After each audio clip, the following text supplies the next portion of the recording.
step of creativity and link up with each other.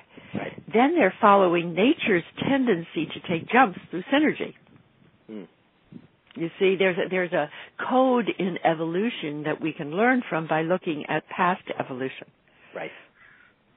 So let me ask you this. We talked before about a new term that you've actually created called evomimicry. And I bring it up because one of the things that I'm very passionate about in science is the emergence of a new field called biomimicry, which really means that, biologists and scientists are now looking at the way nature works and designing systems on our planet that match it, which just makes so much sense, right? Because we have all this wisdom around us, 14 billion years of stuff and information that is organized in a way that has worked, yet for some reason we have almost turned a blind eye to it in many of our current system designs.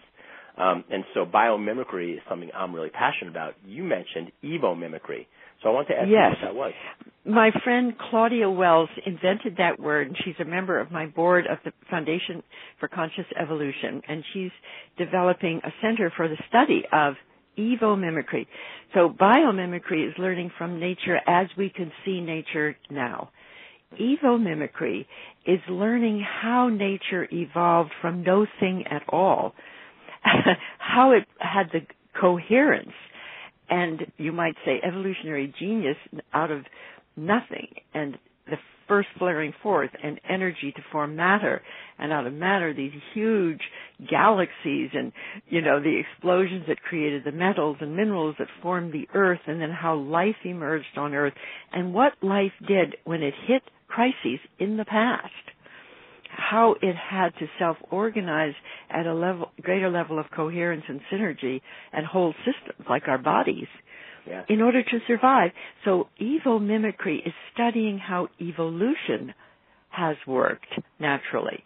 This includes biomimicry, but it's more comprehensive because we're facing an evolutionary crisis that you can't really figure out by the immediate historical biological condition that we're in. That's beautiful. I can't wait to see more about that, and we'll definitely be sharing that through the Tipping Point network that we're creating. And I want to wrap up soon, Barbara. I could talk with you for hours. It's just such an unbelievable. 81 years old. You sound like you're 22 with the amount of energy and just the amount of passion. And I can't wait to get as many people as possible listening to this conversation. I want to close out with one question for you, which is really what people want to know. When I, talk to my friends about the tipping point of these interviews, they want to come out with something to do. So people will listen to these talks and they want to know, well, what do I do? What one thing? Is there a practice? Is there something that they can begin doing in their lives to begin uncovering their life purpose and begin synergizing with all the millions of people around the planet that are feeling this like we are?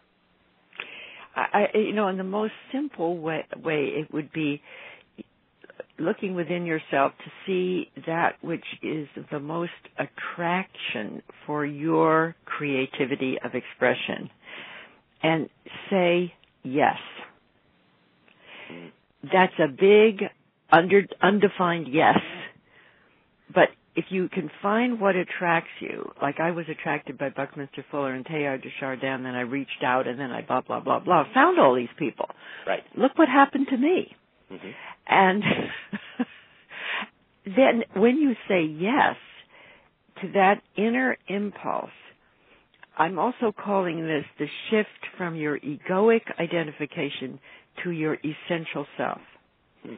Your essential self is the deeper spiritual essence of your being, your true nature, that's coded with this. It's coded.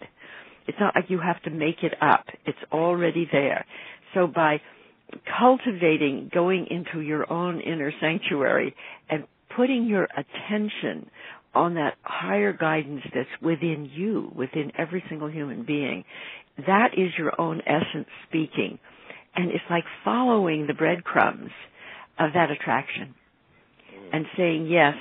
And when I look back on my life, every time I was discontent or depressed, I knew something's emerging. I'm going to discover what it is. And when you look at depression or discontent or even the crisis to our planet, and say, okay, do we want to maintain the exact system structure that we all have with all of this inequality? No. Do you think something is being pressed forward personally and in society? Yes. What is my part in it? I find it by attraction, and I say yes. Well, that is incredible advice, and it's hard, to continue to say yes, especially when times are hard and life is hard and responsibilities pile up on you. But I found that in my life, taking your advice, that when you just say yes, to what is, it really does shift your current reality. And know something is emerging, and also think of yourself as a pioneer. Think what it took, for example, for the people who came over to the United States of America and decided to walk across the country, decided to go in covered wagons with grandmothers and babies, right, and settle this country. That was a big yes, and it was really hard. Yeah. Most of us are not going to be doing that. It's social pioneering. And I have said to people recently, don't think it should all be easy. When was it ever just easy? Well, I think that is, unfortunately, or maybe it's just the way that it is. It feels like it's hard. It feels like it's okay though. It's okay that it's hard, but it's challenging. What if you're going to be a good athlete? It's not going to be just easy all the time. Right. That would be a mistake. But when you say yes, it wasn't easy for me to do what I did from the housewife in Lakeville to the way I am now. But it's following your heart's desire. Right. And fighting apathy. And that is actually easier than being depressed and trying to do things to suppress your depression that do not satisfy you. Right. Well, this is amazing, Barbara, and we will post more information about your work, which we didn't really get into, for the Foundation for Conscious Evolution and your 12 Wheels. I will be posting that on the Tipping Point blog. Right, and you could just say I'm doing a lot on the Shift Network, right, and teaching the agents of conscious evolution for anyone who's interested in this.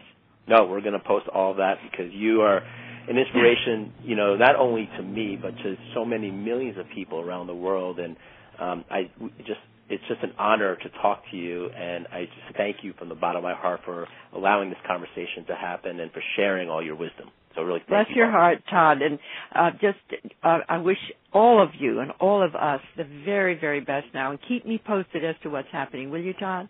I will. Thank you, Barbara. Okay. All right. Thank you. Bye-bye.